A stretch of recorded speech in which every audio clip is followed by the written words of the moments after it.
നമസ്കാരം. ഇന്ന് രാവിലെ കുറച്ച് നല്ല ഫ്രഷ് കപ്പ കിട്ടിയിട്ടുണ്ട്. ട്രഡീഷണൽ ആയിട്ട് നമ്മൾ കപ്പ വേവിച്ചതും കപ്പ പുഴുങ്ങിയതൊക്കെ അല്ലേ കഴിച്ചിട്ടുള്ളത്. ഇന്ന് ഞാൻ വെറൈറ്റി ആയിട്ടൊരു സാധനം കപ്പ വെച്ച് തന്നെ ഉണ്ടാക്കാൻ പോവാണ്. ഞാൻ അതിനൊരു പേരിട്ടിട്ടുണ്ട്, കപ്പ കുത്തിക്കാച്ചിയത്. അപ്പൊ എങ്ങനെ ഉണ്ടാക്കുന്നത് നോക്കിയാലോ, വാ.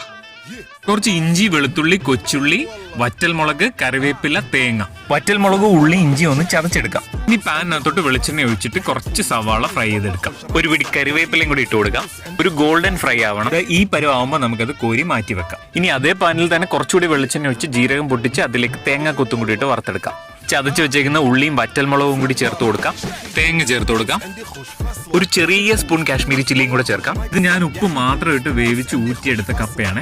അത് ഇതിലേക്ക് ആഡ് ചെയ്ത് കൊടുക്കും. ഇനി നമ്മൾ മുമ്പേ ഫ്രൈ ചെയ്ത് വെച്ച് സവാളയും കറിവേപ്പിലയും കൂടെ ചേർത്ത് കൊടുക്കാം. ഈ കപ്പ ഉടഞ്ഞു പോകാതെ എല്ലാം കൂടി നന്നായി മിക്സ് ചെയ്തെടുത്ത് കഴിഞ്ഞാൽ ഇന്നത്തെ കലാപരിപാടി ഇവിടെ അവസാനിക്കും. കുത്തിക്കാച്ചിയ കപ്പയുടെ കൂടെ കൂടിപ്പരണ്ട് കിടക്കാൻ വേണ്ടിയിട്ടാണ് കേരക്കറി ഇവിടെ കിടന്ന് കുത്തിമറിഞ്ഞ് തിളച്ചോണ്ടിരിക്കുന്നത്. അപ്പൊ എങ്ങനെ ഉണ്ടാക്കി നോക്കുമല്ലേ?